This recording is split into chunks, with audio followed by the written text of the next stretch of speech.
Hey guys, what's going on? Welcome back to the channel as we continue to talk about 1980s horror films and the year 1980. And today we're talking about Schizoid. And this one was an interesting one, guys. It's basically an American giallo. Was able to find it on Tubi. There is a 4K release that was put out by Vinegar Syndrome. And this one, I got a few things to say about this film. Is it a bad film? I don't think it's a bad film. I've seen some people give this 4.5 stars out of 5, which I think is just, in my honest opinion, and I'm being honest here, I think that's a little too much for this film. I would say it's an okay film. I wouldn't say it's not going to be mind blowing or anything like that. But there are some things that are done pretty well in this film. There are some things that are not done so well, in my opinion, not done so well. Now it's again American giallo type film, definitely slasher, and it starts off with these women who are in this hot tub, and it's almost like a therapy group of women who are like going through situations. And one of our main lead or our main lead in the film, her name is Julie. She has one of those write in column type things in the old style in the newspapers, where it's kind of like a Dear Abby, when you're a advice column. And she is there. She's talking to these women, and she's going separated, going through a divorce from her husband, but she still works for her husband, like at this newspaper. And her therapist, played by Klaus Kinski. Now, Klaus Kinski, I've never seen him in anything before. Know of him, heard the name many times, but I've never seen any films with him in it. Now, he is basically the doctor, psychiatrist that's helping mediate this therapy group. And but he's got some demons too himself, because he definitely the character that he's portraying in this film is not the character that I would think that he would be portraying.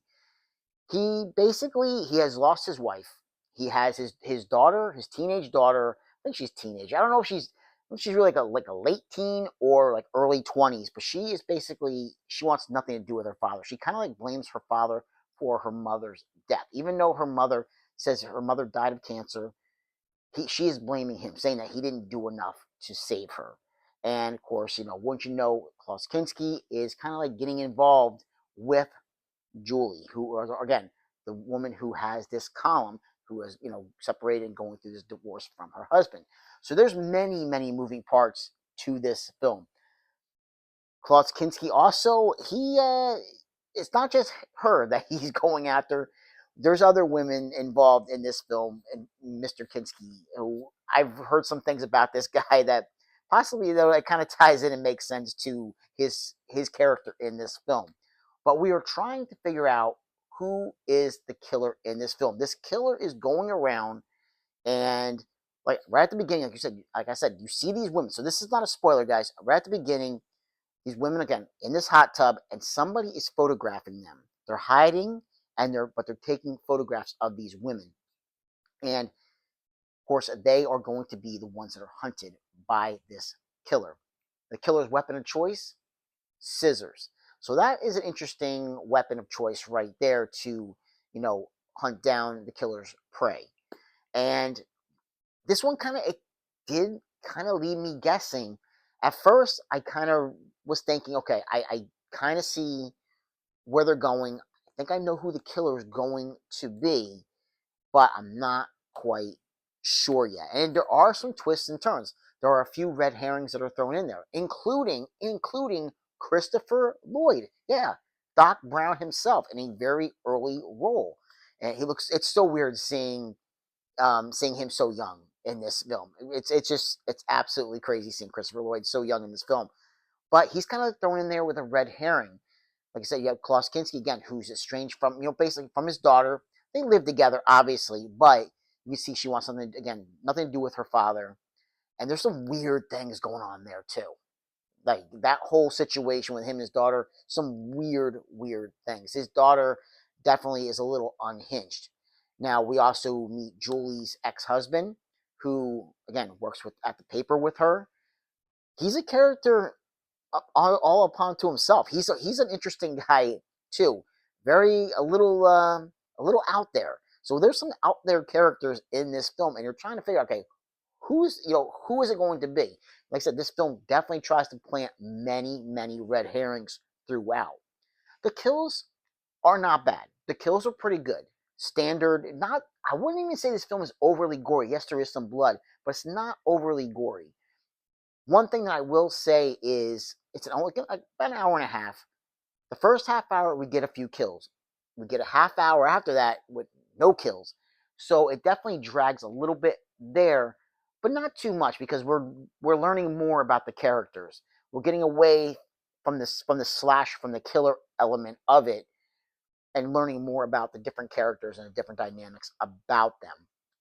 And basically, how we're finding out that there is somebody out there, something that's going on, is we're also getting almost like two different stories in this film. We have the killer, but we also have Julie who's receiving these letters that things are cut out from like different like magazines or newspapers, and they're kind of like one of those old like style like ransom type letters where you have like everything copy like pasted to a piece of paper, but only it's somebody who's looking for help. Somebody is definitely in need of help, and they're reaching out to her in that way. So we have a couple of different things going on. Is that the killer?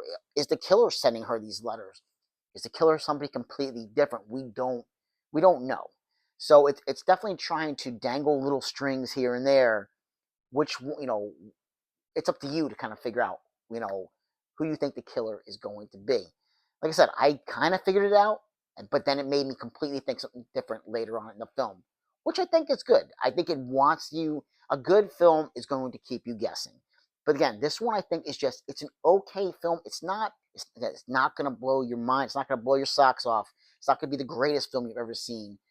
But I think for what it's trying to do, it succeeds to an extent.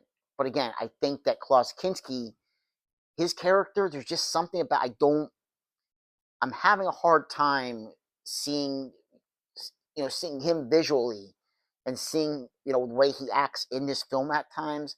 I'm having a hard time seeing him as the love interest for Julie in this film. It's not really clicking for me. I think that's a little bit of a miscast. I think it's like, okay, Kinski has a name at that time still in 1980. Let's put him in this. And I think that's what they're doing. I don't think he was the right choice. At least I don't to me personally, I don't think he was the right choice. Doesn't do a bad job, but I just don't think he was the right choice for that particular role. Maybe some other role in the film, possibly, but that particular role doesn't exactly click for me. But overall, I think that Schizoid is not a bad film, guys. It's not a bad film. It's that okay, not a bad film type of thing. Where I think you'll at least be able to find something in it that you're going to enjoy, and I think maybe there could be something to revisit with this one. And thinking about it now, I think there could be.